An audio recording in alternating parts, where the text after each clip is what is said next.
They don't know how to solve European problems, inflation, migration crisis, and so on. And therefore they say, okay, let's enlarge, let's get Ukraine to European Union. But it's not as simple as that. Now the Ukrainians doesn't fight for themselves. They fight for the Western unipolar global order. So I would say everything we talk now about Ukraine entering the European Union, this is just propaganda because the war is still continuing.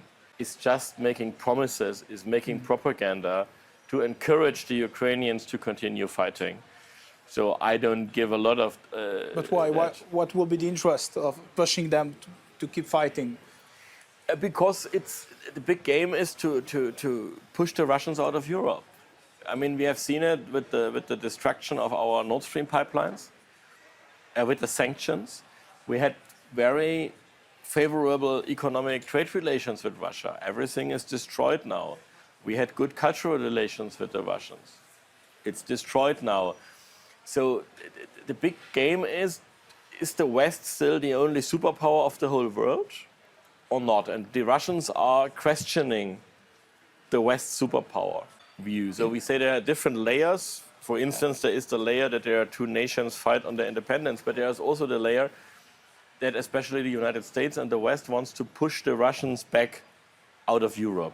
These peace negotiations are the only way out of these current unfortunate situations. But otherwise, geopolitically speaking, we see it exactly as AfD, so we see it as a conflict between West and East.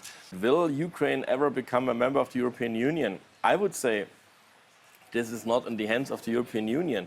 We will see a big peace negotiation and a peace conference soon, hopefully. And then we need a solution for the country. The country is completely destroyed because of that war. So will there be a split of the country? Probably.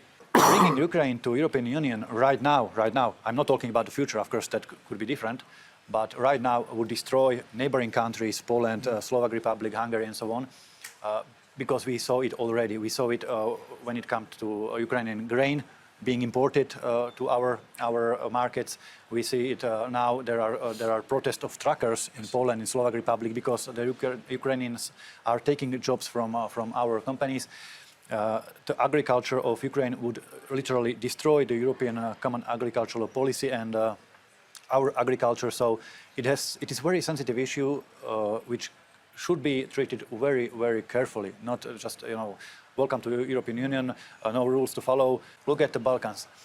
There are Balkan countries who are trying to follow the rules, to fulfill the accession criteria for years, and they are still not being able to become members of European Union.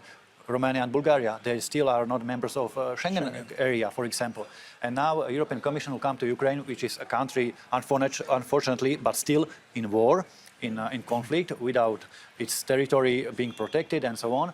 And they say, okay, we will welcome this country in European Union. It's not so simple. There are rules which must be followed. As Milan has very good pointed out that we cannot forget about all reforms. So we call for lowering down the financial support because we are out of budget already.